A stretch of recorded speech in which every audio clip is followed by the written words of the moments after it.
Assalamualaikum teman-teman.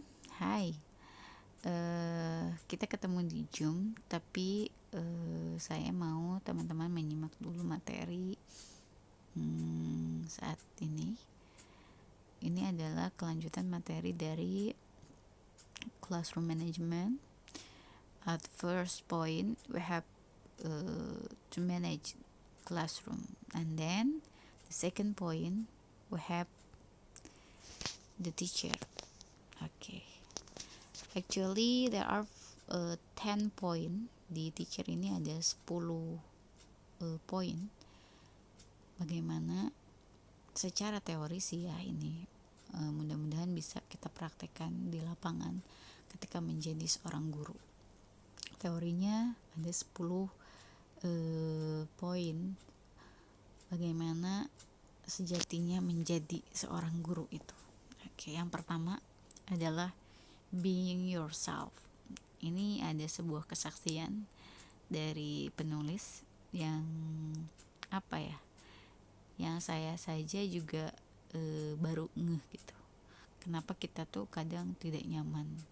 Ternyata more experienced colleagues tell me that I should play the role of a confident, knowledgeable teacher.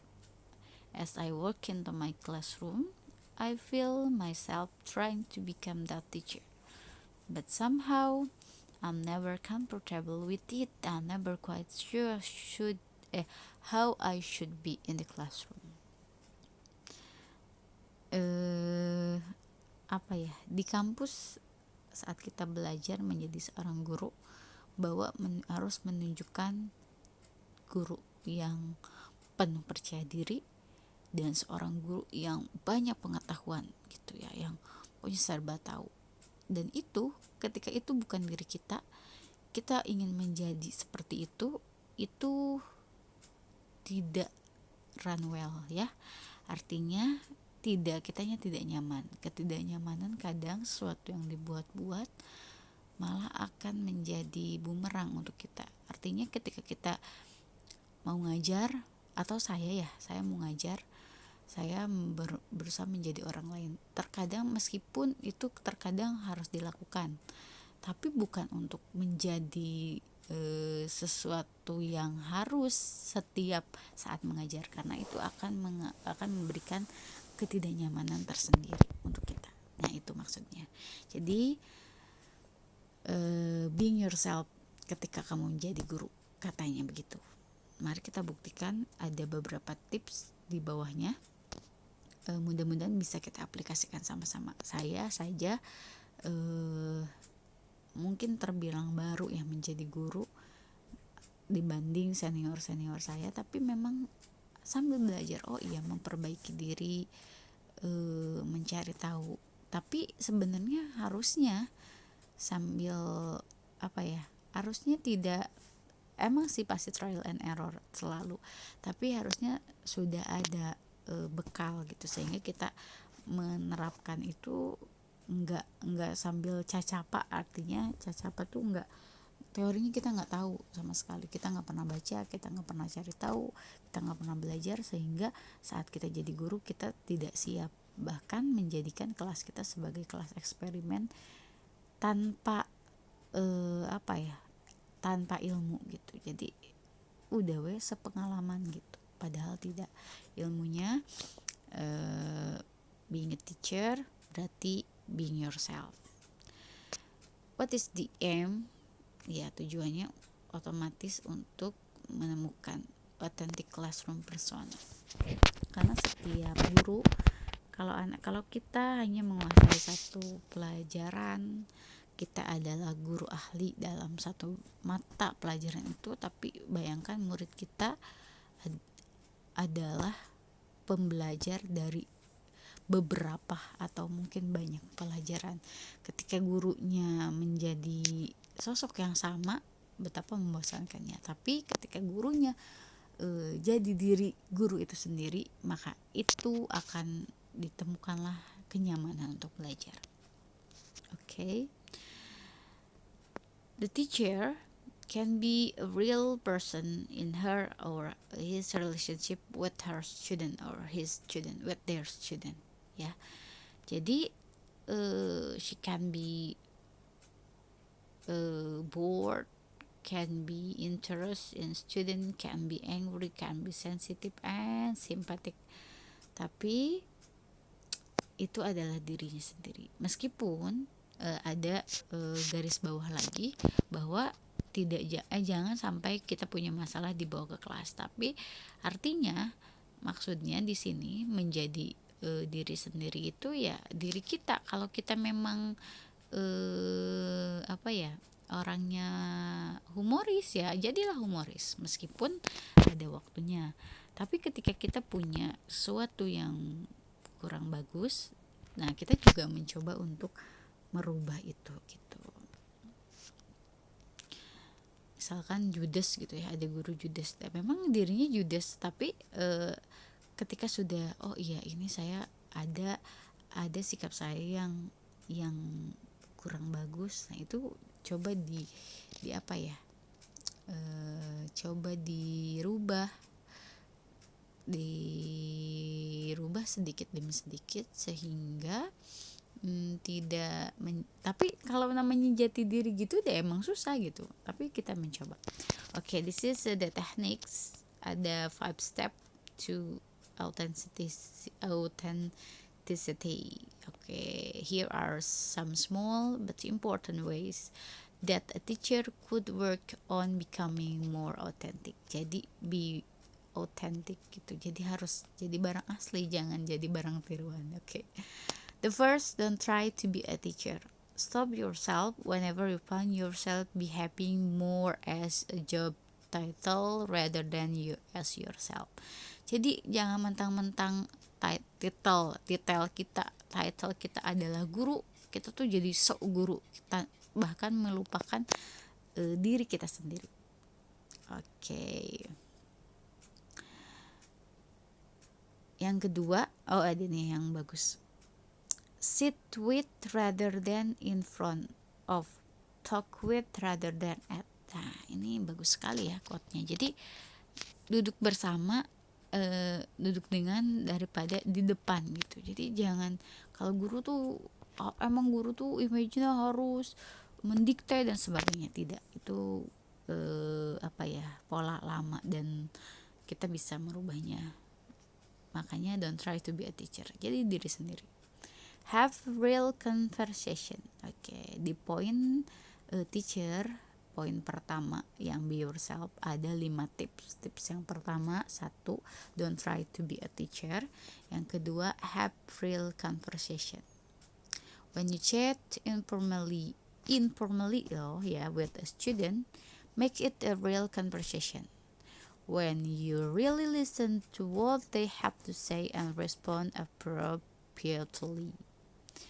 Oke, jadi saat apalagi di luar kelas ya jadi biasa aja gitu, nggak usah jadi yang menyeramkan ketika emang harus menyeramkan. Number 3, don't pretend omniscient. If you don't know an answer to a question, say that rather than pretend that you do know or confusing student with roundabout explanation and avoidance. Ini sering terjadi, bahkan saya juga pernah mendapatkan sebuah pertanyaan tentu saja tentang ilmu pengetahuan yang saya ajarkan, tapi memang saya nggak tahu. Ya bilang, karena itu tidak akan menurunkan derajat kita sebagai guru gitu. Atau bahasanya jangan justru dijawab dengan kita mengada-ngada, tapi memang kebetulan saya juga belum tahu di sana, mari kita cari tahu bersama-sama. Itu juga lebih lebih bijak dan lebih bisa diterima kok, nggak akan menurunkan kita menjadi guru yang guru teh nggak tahu apa-apa. Tidak, ketika memang pengetahuannya memang ini ketika ada sebuah case yang di luar ya, misalnya yang emang tinggi misalnya pertanyaannya, tapi kalau ilmu pengetahuannya memang kita harus kuasai gitu. Ini mah kalaupun ada terjadi bahwa ada sesuatu yang kita omniscient gitu, nggak tahu. Be wary of start room advice. Oke. Ini tuh bahkan ada sebuah kampus ya, maksudnya perkuliahan mengatakan bahwa jangan sampai kita dekat dengan siswa karena itu berbahaya. Tapi itu salah ya. Justru kita harus ada di siswa itu, harus ada di dunia mereka sesekali gitu ya. Yang terakhir, be appropriately authoritative. Being authentic doesn't mean abdicating the responsibility and duties of a teacher. Nah, ini balik lagi. Tetap teacher itu kan ada kode etiknya, ada pula kemampuan yang harus dimiliki, kemampuan profesionalnya, kemampuan pedagogiknya, kemampuan sosial, kemampuan profesionalnya. Nah, jadi menjadi autentik, maksudnya asli jadi diri sendiri, itu tentu saja setelah kita melakukan kewajiban kita, setelah kita memiliki kemampuan standar gitu ya. Jadi seorang guru tuh ada standarnya. Nah, adapun gayanya, nah itu boleh menjadi diri sendiri. Boleh kita dekat dengan murid gitu ya. Itu teman-teman. Jadi saya ulangi. Jadi tadi ada 5 step of authenticity yang mensupport how to be yourself ya, being yourself gitu. Jadi itu di poin pertama of the teachers. Ada 10, jadi hari ini saya sampaikan 5. Setelah Anda menyimak ini, nanti kita akan diskusi ya. Kita akan diskusikan, barangkali ada pertanyaan atau sesuatu yang kita bisa diskusikan sama-sama. Okay, and then nah ini number 2. Establishing and maintaining rapport. Nah, rapport itu bukan report ya. Rapport itu adalah membangun hubungan. Ini kembali lagi. Jadi membangun hubungan baik, hubungan yang berchemistry. Nah, ini harus didirikan, harus ada building rapport. Kalau kalian pernah ikut kelas public speaking, pasti akan dapat materi rapport ini. Nah, begitupun guru. Guru adalah public speaker ya. Guru adalah the central. Guru adalah MC-nya. Guru adalah center di sana, menjadi artisnya. Guru pokoknya kalau guru nggak bisa maintaining atau bahkan establish the good rapport between you and your student, berarti kamu gagal gitu. Okay, to create a good working relationship and classroom, ini juga perlu di materi The Teacher ini. Selain being yourself, kita juga harus punya kemampuan mengelola atau maintain a rapport between you and your student.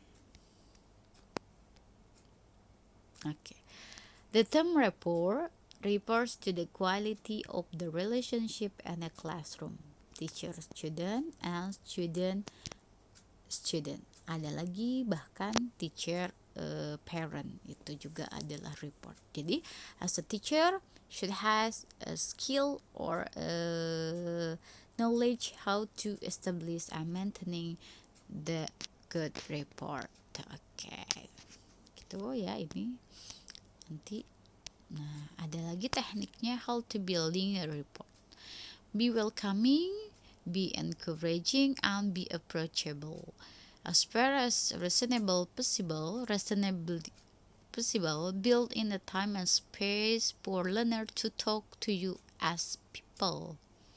Don't cram, listen full from minute want to end. Jadi di kelas itu kan memang ada persepsi, sama di akhir itu ada namanya feedback atau bukan resolusi, apa terakhir ketika kita membangun sebuah komunikasi di sana. Di awal juga nggak harus, pokoknya belajar tuh nggak harus selalu pelajaran dari menit pertama sampai terakhir. Sesekali kamu jadi memiliki, kita punya, bukan sesekali, setiap pembelajaran kita ada space for unstructured talk is good gitu. Listen carefully when learners tell you things gitu. Ada, bukan di-cut ya, ketika ada anak ngomong dibilang Asbun, kamu kenapa sih Asbun di luar topik dan OOT dan sebagainya. Justru itu adalah salah satu karena balik lagi ke teori bahwa konsentrasi manusia juga nggak bisa dipaksakan. Kita belajar misalkan 2 kali jam pelajaran di SMP, misalkan 40 menit, 45 menit di SMA, kali 2 80 menit, itu tidak efektif kalau hanya isinya tentang pembelajaran. Justru unstructured talk itu juga bisa sebagai salah satu untuk building rapport gitu. Treat each learner as an individual. Okay, don't view the class only as a class. As quickly as you can, learn names and start to see and believe in each person as an individual with potential.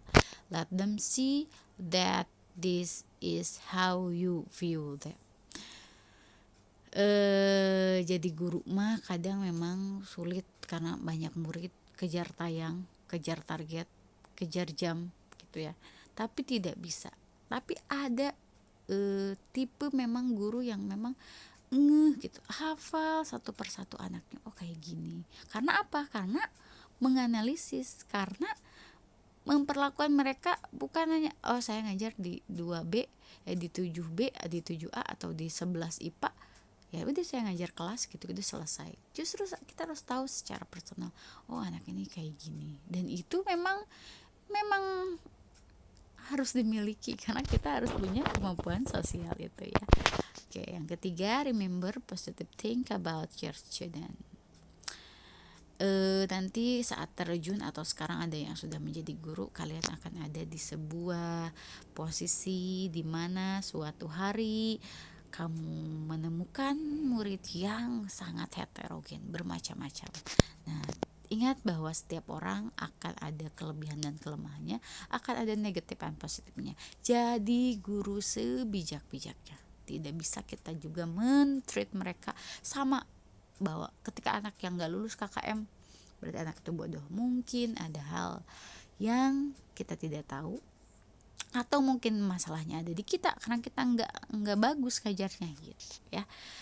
When a student is feeling down, remind them of their positive achievement. Jadi ya gitulah, kita pernah jadi murid dan muridnya zaman sekarang kita juga pingin sebenarnya kalau ada nih suatu kelas yang ada anak yang dominan ya, menonjol misalkan, artinya dia adalah the smartest gitu, terus dia aja yang populer, terus sebenarnya teman-teman yang di sekitar itu tuh ngirinya tuh mereka tuh juga butuh pengakuan, meskipun mereka tidak bisa secerdas yang anak yang satu itu yang selalu dibangga-banggakan setiap guru gitu.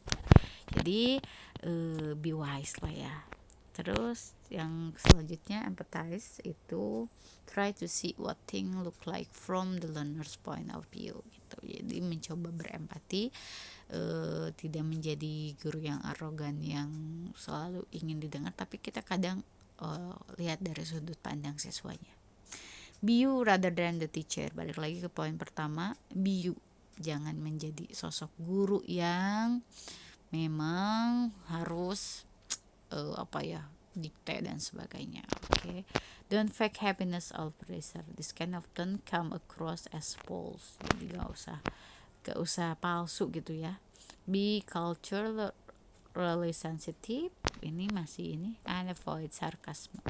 Sarcasm dengan bullying itu mirip tapi beda sedikit ya. Sarcasm itu lebih ke nyinggung-nyinggung gitu. Ada guru mungkin pakai baper gitu, terus nyinggung-nyinggung muridnya. Meskipun ada suatu hari ketika kita memang ada dalam kasus yang tidak mengenakan hati dan kita butuh menjadi sosok yang memberikan nasihat tapi tidak berupa singgungan. Sampaikanlah nasihat di luar kelas, dipanggil secara personal gitu ya. Mungkin karena relate dengan sebuah ajaran agama juga. Saya pernah mendengar bahwa ada sebuah dalil yang mengatakan ketika kamu menasehati saudaramu, jangan sampai ada di forum yang terbuka, apalagi yang sampai ngejudge anak itu. Sama, anak juga punya harga diri, siswa juga punya harga diri yang harus kita hormati. Jadi ketika kita bisa mengkontrol itu, sampaikan ketika di luar kelas.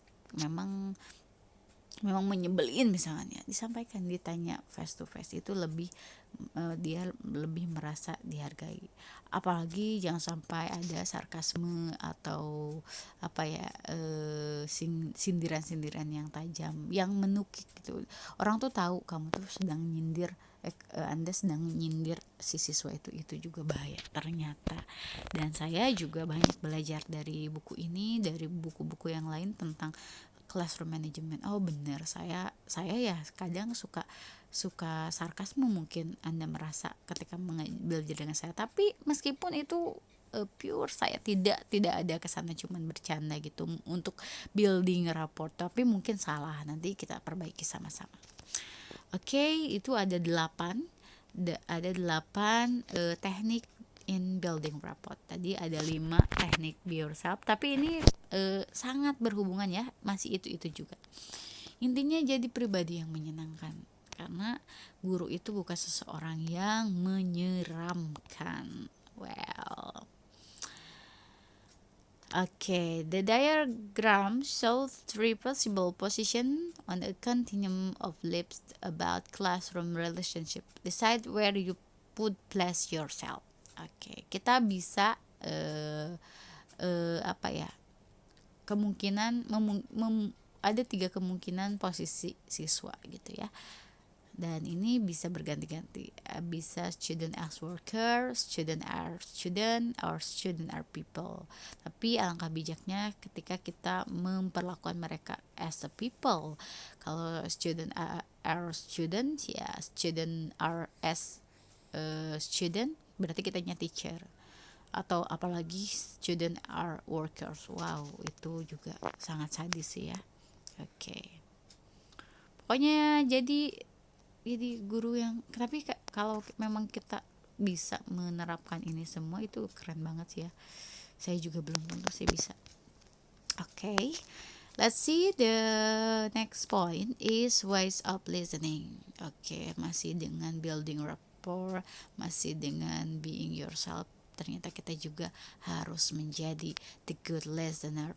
When students have something important or personal to say to me, I find myself still listening in the teacher mode, tuning into the language and error more than what is being said. Ada guru yang idealis ya, maksudnya idealis ketika emang anak itu lagi mau ngomong, suka ada ya dikoreksi, misalkan langsung dikoreksi, misalnya coba ngomong ke bahasa Inggris terus salah, kita langsung koreksi grammarnya dan sebagainya, padahal itu tidak perlu gitu ya, karena kita harus fokus ke apa yang mereka katakan, bukan bagaimana cara mereka ngomong. Entah itu ada error di sana tentang kebahasannya, ya udah biarkan, pokoknya jadi the good listeners gitu ternyata guys.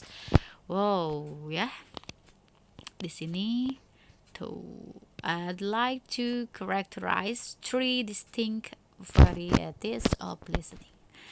Secara teori ada 3 variasi mendengarkan. The first is conversational listening.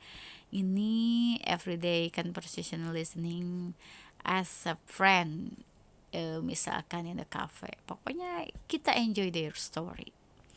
And the next is analytical listening. Nah, ini analytical listening itu tadi fokus on uh, what is being said. Gak usah ngomongin tentang grammarnya, pokoknya kita responnya ke their message aja gitu. Dan ini ada di number 3 ada sportive listening. Nah, there are also times in the class when a learner has something personal to communicate. Jadi ini bukan ada di forum.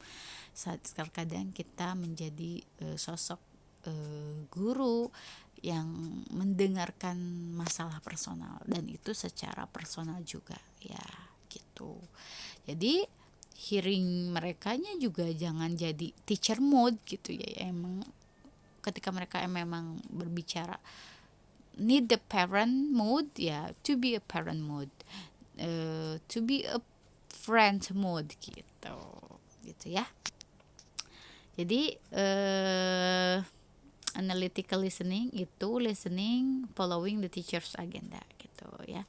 Ini tapi kita perlu luruskan ketika memang ada dalam jam jam apa ya, jam fokus, jam belajar itu ada anak yang memang ngomong di luar itu, ya kita luruskan. Oke, saya akan dengarkan, tapi beri kami waktu atau waktunya untuk kita konsen dulu ya gitu. Jadi ngikutin agenda si guru ketika dia, tapi kita dengarkan, bukan berarti interupsi terus kita stop. Dengarkan dulu, oke, ini perlu dijawabnya nanti nih pakai supported listening atau bahkan pakai conversational listening gitu ya, yang ada forum yang kita hanya unstructured talk gitu ya. Supportive listening juga ketika anak itu emang need a personal communicate gitu. Nah, itu adalah the third point, way of listening atau to be the good listener for our children, for our student. Next, ini nomor 4 dan nomor 5 ini berhubungan, ada turning the volume up and down and finding the right voice tone. Nah, teman-teman, some people might think that a teacher always need to talk loudly. Oh my god. Sebentar ya.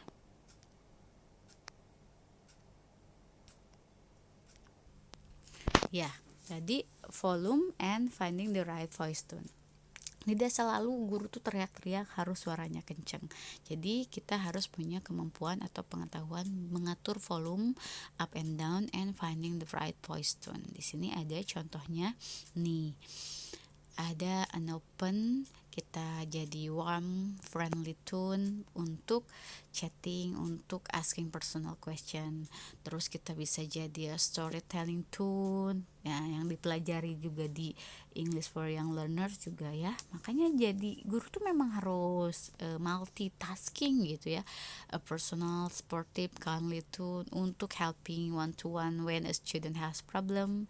Kita bisa jadi humorous tone untuk sebuah joke. Ada juga saya pernah punya guru yang dia tuh kayaknya bercanda tapi kita tuh nggak kena gitu, nggak nangkep hasil candaan maksudnya apa, karena si bapak itu tone-nya atau nada itu nada lempeng gitu kan gitu. Jadi itu juga harus kita pelajari gitu dan harus kita kuasai. Ada ini contoh voice tone in class. Jadi itu di poin keempat dan kelima sangat berhubungan tentang choose voice tone and volume, how to and have maintaining in volume up and down. Nah, oke deh. Nanti kita lanjutkan diskusinya secara langsung ya. Ini saya stop dulu.